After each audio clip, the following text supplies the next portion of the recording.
everyone, welcome back to Siningkwela, and for this episode we'll be bringing you to classical Greece. Well, this is the period or epoch in ancient Greek civilization where they have reached the pinnacle when it comes to arts and politics.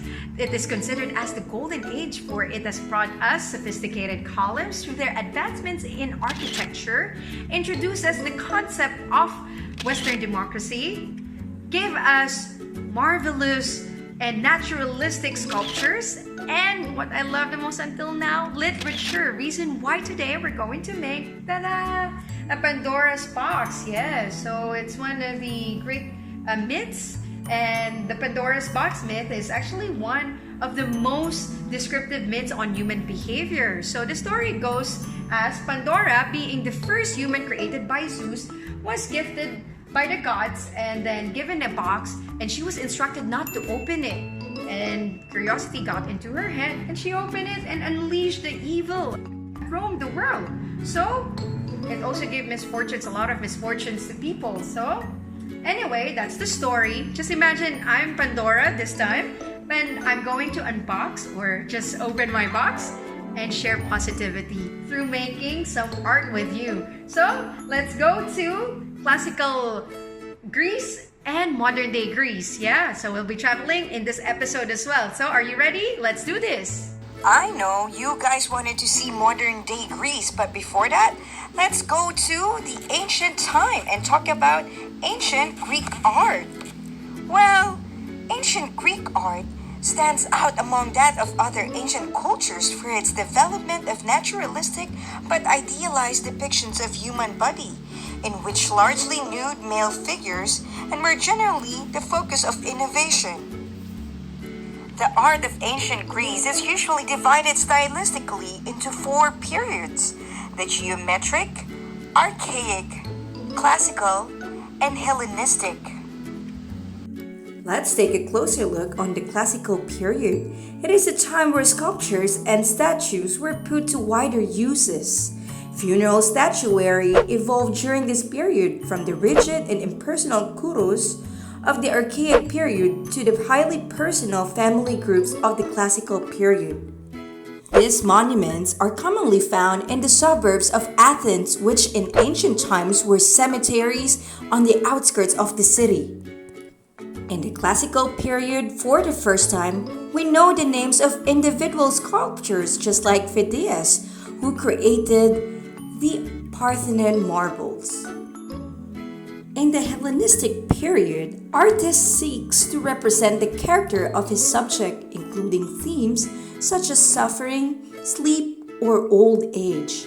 During this period, sculpture became more naturalistic and more expressive. There is an interest in depicting extremes of emotions. So, are you ready to see the remnants of the glorious past of ancient Greece through its classical and Hellenistic art? Then let's go to modern day Athens. In Anno Domini that the Olympic Games used to be a religious game. So now this is the modern Olympic Stadium built in 1896 to commemorate that. And I'm here in one of the oldest streets here in Athens. So this place is called Plaka. And then now it is being used, again for restaurants, like shops for souvenirs. So locals and tourists actually go in here to enjoy the sun.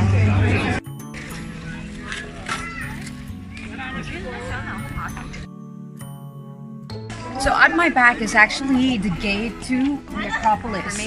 The Acropolis is actually the safest place in ancient Greek.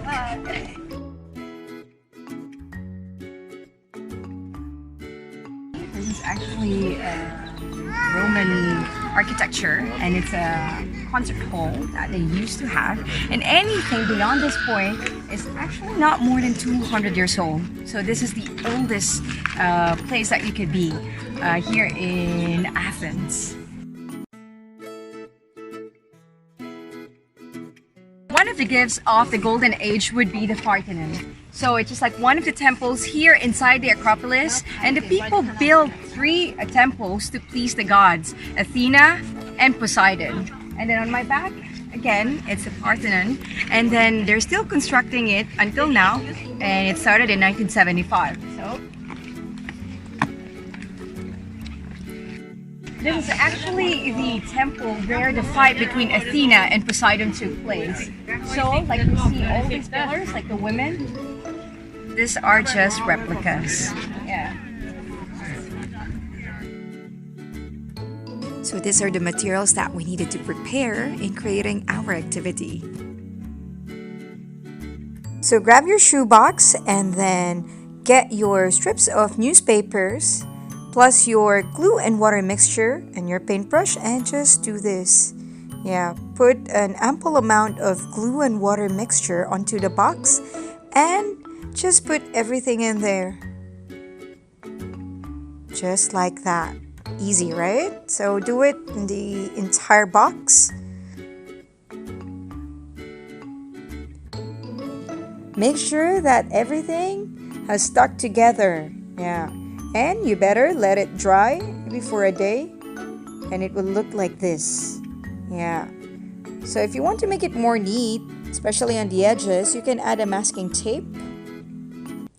And now let's proceed by designing our Pandora's box. So with this small plate, I'm using it to draw a circle and then 2 circles for the eyes of the owl and an inverted letter U, a big one by the way, and at the bottom of it another inverted letter U, a smaller one, and make some rectangles for the feet and another rectangle.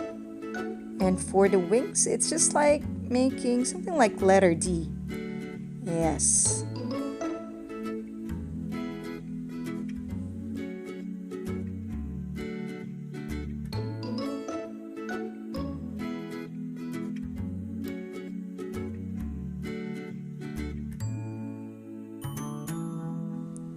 So now let's color our Pandora's box cover with black. And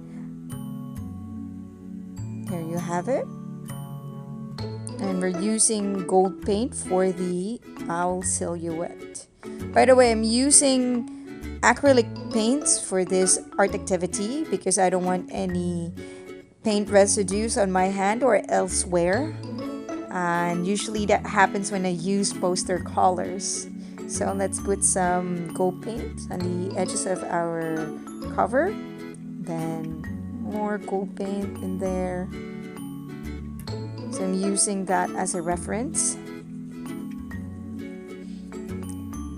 And then 2 circles and a dot inside for the eyes of our owl.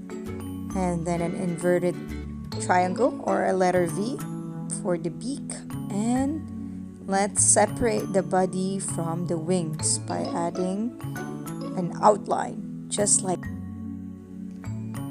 So we're just using 2 colors because we'd like to recreate that experience of Greek artists during the ancient time or the classical period where they just etched their designs or details on the clay. Yeah.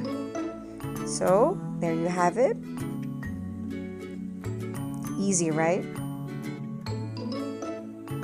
Oops, I forgot the tail, so let me use some gold paint in there.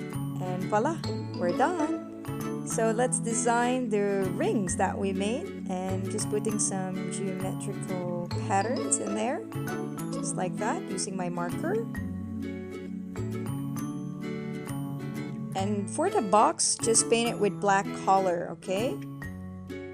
Then, while waiting for it to dry, let's add some designs onto the gold portions of our Pandora's box. So I'm using a floral motif with a cursive letter C, just like that. And a curved line and a circle. And then some straight lines. And once we're done, just use our marker again to, outline it. Easy. And to make the straight lines that we created earlier softer, just make the edge round. Okay. So by the way, you can design it whatever way you like, and we'll be putting some links on our YouTube video and you can choose from there. Okay? So just continue it. So this one looks like a letter T. Let's design our box. So I'm just using a ruler to create some partitions. And these are just 4 lines, by the way. And paint it with gold alternately. Yep. And just add the Greek patterns or motifs that we like, just like that, on both sides. And to make our Pandora's box neat, let's use some colored papers for the interiors. Just paste it and voila! We're done! Hope you like it, and please subscribe to our YouTube channel.